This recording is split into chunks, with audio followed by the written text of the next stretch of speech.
Sup guys, welcome back to another episode of Super Chesters. Today we're gonna be analyzing my day 2 games at State. Now, sorry I haven't been posting much. I've been busy with school. Now that I'm on spring break, I will start posting more videos. And I really appreciate you guys subscribing and I'm also happy that my videos are starting to get more views. Thank you guys. And I'm also starting to see myself get a bit better in chess. I recently drew Magnus Carlsen on some random blitz game on chess.com. No, I'm just kidding. Happy April Fools. Anyways, let's get right into today's video. Okay, so here we have my first round game against Jack from Wheaton North.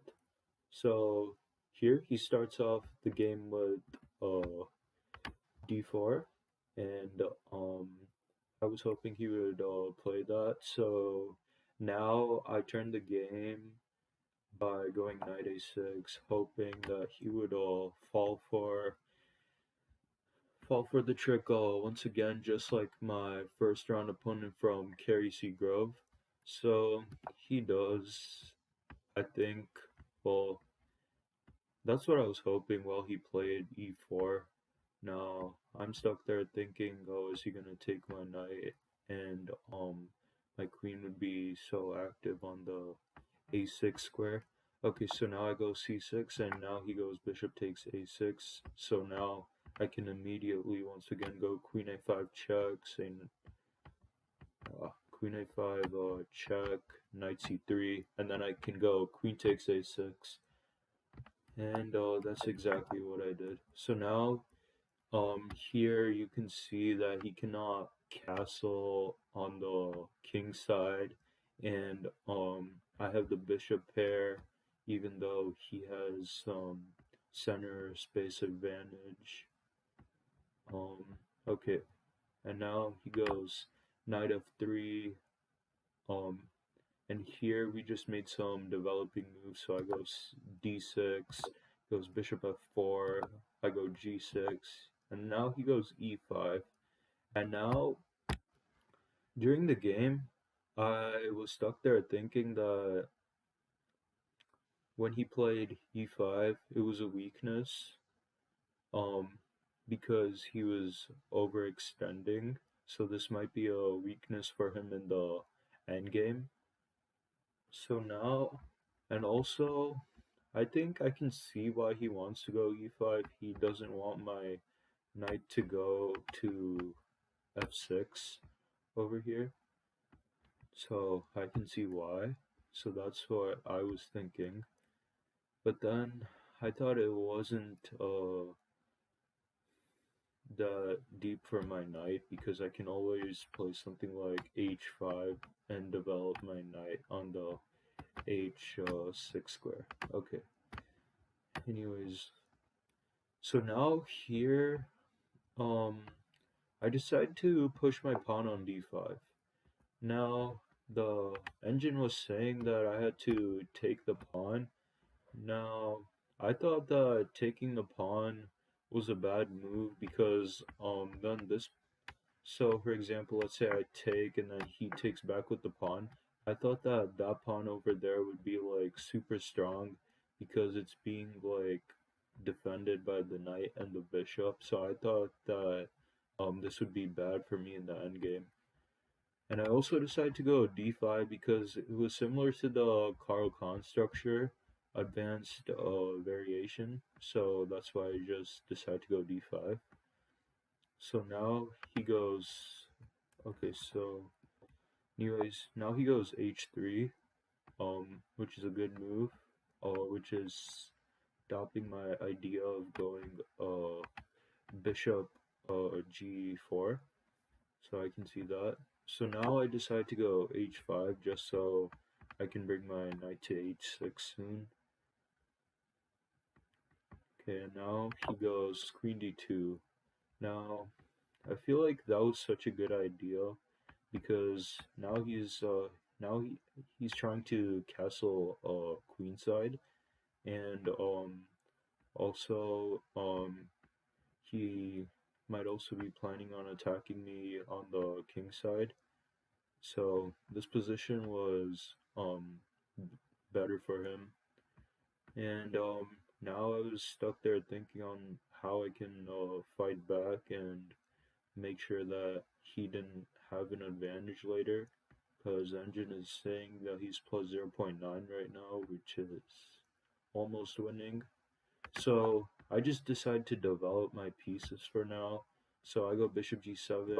Now he goes queen e3. We're both making some developing moves. Now I go bishop f5, trying to target this pawn over here. And now he castles, which is the best move. And now I castle on the queen side too, just so I wouldn't be attacked on the king side, and I can develop my knight here safely. Like, say for example, I did knight h6, bishop f5, and I castled here, then I would just lose my knight. So, yeah, that's why I just decided to hold up, castle on the queen side. So now he goes knight g5. I can see his plan where he's trying to take on f7. So now I had to stop that. So now I go knight h6, and now he goes e6. Now I thought that I was better in this position because he overextended this pawn down to e6. So now I was thinking that I could eventually win it sometime with my bishop or queen. Um, so now what I do is I go c5 just so I can attack this square on d4. And now the engine is saying that I'm almost losing. It's saying it's plus 1.8 right now. So now I was confused on why it was plus 1.8. I don't know. We'll see. So anyways, he goes rook to e1. So now I decide to just take. So after he went rook e1, he was starting to lose his advantage. So I think that the purpose of the advantage was to take this pawn, so that way he can like start attack. Oh man, what did I just do? Okay, anyways, um so I think the purpose of the advantage was so he could take this pawn on f7 and um eventually take this pawn on e7 after I go pawn takes d4. I think that was the idea. So I missed out during the game and he did too, so he goes rook to e1. Now I take the pawn on d4 so I could beat up the exchange. So now he takes back with the rook, and I take the rook with my bishop, and then he takes my bishop. So now I thought that I was winning here because I was up the exchange, but the engine is saying it's plus 0.8 for some reason. I think it's because of this pawn here, and my pieces can't really move. So now here I pretty much just blundered. I moved pretty quickly here, and after and I was trying to get the queens off the board so I can like have a huge advantage. So he doesn't obviously trade, and now he goes queen e5, and here I'm just getting crushed. Like I should have just used my time more and like calculated and saw every possible move that would cost me the game. So after he went to Queen E5, I did, I made a stupid move on going Rook D6. I did not see Pawn takes E6, and I thought I was still fine after I went Pawn takes E6. Like, oh, never mind. He's winning after he goes there anyway. So, yeah, Pawn takes E6 was the better move. I wouldn't be getting crushed as bad, but like, it, but like Rook D6 is still getting crushed. So, anyways, now he took a, now he took my Rook on H8, and now I just moved my king up. I don't know why I didn't block with my rook for some reason. Yeah. Oh yeah, that's why. I did not want to be mated, and I did not see the pawn takes e6. I was just moving as quick as I can. So now, um, going back, he takes. Now I move my king up, and now he takes back, and I take with my king, and here I just resigned because there was no point in playing here. I was about to get mated, so yeah. So, anyways, the lesson of the game here is to probably just play slower, cause if you get excited and play quicker during the game when you know you're winning, you can always still choke that game and like uh give the winning position to your opponent anytime. Anyways, moving on to my last game. Now we are playing against good school. We're playing against Hinsdale Central. Um, this was probably the toughest game to win.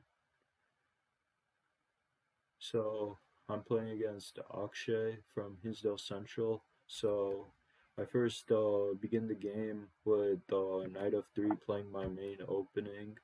Now he goes Knight f6. So here I was hoping that I would play the King's Indian attack, but he unfortunately goes g6 just like that Peyton game. So now I just play my main moves, bishop g2, he goes bishop g7, I castled, he castles as well. So now here I decide to play a different variation. I did not like the complicated position after going d4 making it a Catalan setup, so I played a c4, which was just like the English.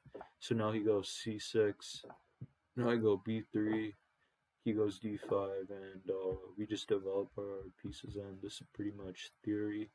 So now he goes rook e8, I go d4, and now he takes the pawn on c4. Taking isn't that bad, but I see his idea of going queen b6 to threaten my bishop. But like I can always just go queen b3, and the engine of course is saying to go queen c1. Um After I go queen b3, he goes knight b to d7. The engine is saying to go here just so it can like activate his bishop, and he can go c5 and start attacking this pawn on d4.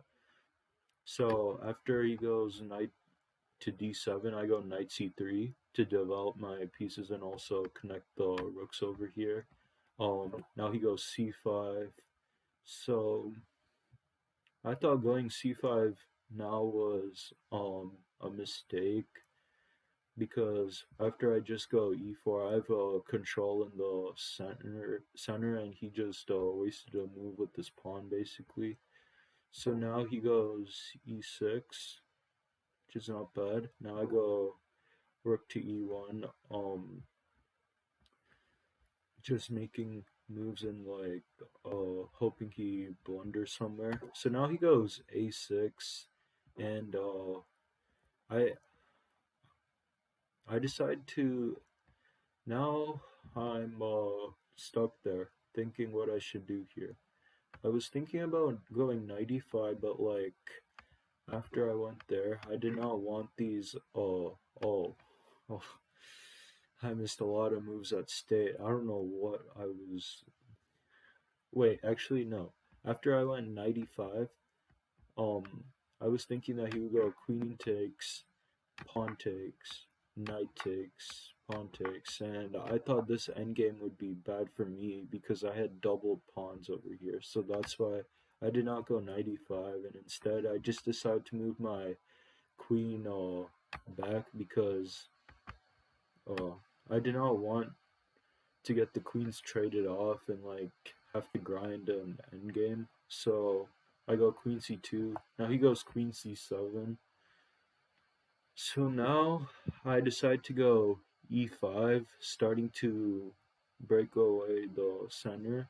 Now he takes and I take back with the pawn. So now he goes b5, and here I was thinking that it was a mistake at first because I can just push my pawn up, he takes back, and then after I go somewhere like I can always move my knight to any square and like attack his rook. And I thought that I had compensation for the pawn because of this good diagonal for my bishop. So I go e6 thinking I'm on top of the world. So now here my opponent has an advantage.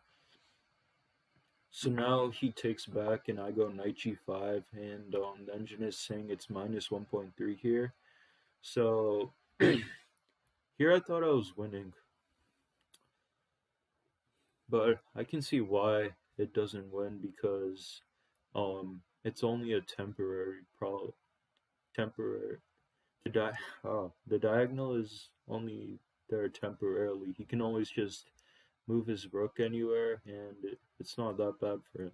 So he goes rook a7, and I thought that was the bad rook move. He should have just went rook b8 so he can move his b pawn, and he would have a good space advantage on the queen side. So now I go.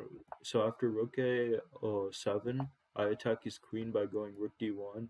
So now he's still slowly starting to lose his advantage. He goes queen e7. Now I go knight e4. Should have went to e4 instead. So now he goes b4, and now he's slowly started to lose his advantage.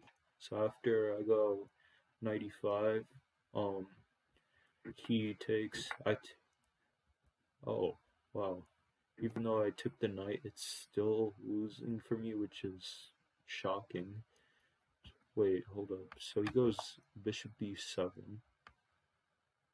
Oh, so I have to take. And then he takes back with the queen, and I take this. And, wow. This is actually pretty confusing. Can't believe this is winning for him. Alright, anyways, going back to the position. So he takes my knight, I take back. Now he goes c4. And here I thought that was a mistake because I can just trade the bishops. And then I can just put my knight on d6, which is a strong square for my knight. So now he just blunders here. Now I was on top of the world because I can see his plan at first. He just blitzed this move out, but I think he missed knight takes e8, and this would be check. So after that, I was just up the exchange, and now I was +3. I was completely winning, and now here I just blundered again. That's apparently a draw as well. These positions are pretty crazy. Can't imagine this being a draw. So he didn't go queen e5 locally. So now I go queen b2 to win his queen by moving my rook up to d8. Um, if he misses that. So now he goes queen b5, and then I just took back, and now he just resigned here because I s- I would win this pawn and win his knight. So yeah, the lesson of the game here is to once again have patience, because like you may be losing at some point, but there is no reason to resign. It's to just keep playing and hope your opponent throws the game back, and yeah, and to also play slowly, because my opponent um made a lot of mistakes by playing a bit fast, and yeah. Anyways, the tournament went pretty bad in my expectations. I got a 4.5 out of 7. I was hoping to go 7 out of 7, but I guess that didn't happen. Hopefully, I got it next year. And I'll see you guys later for more videos.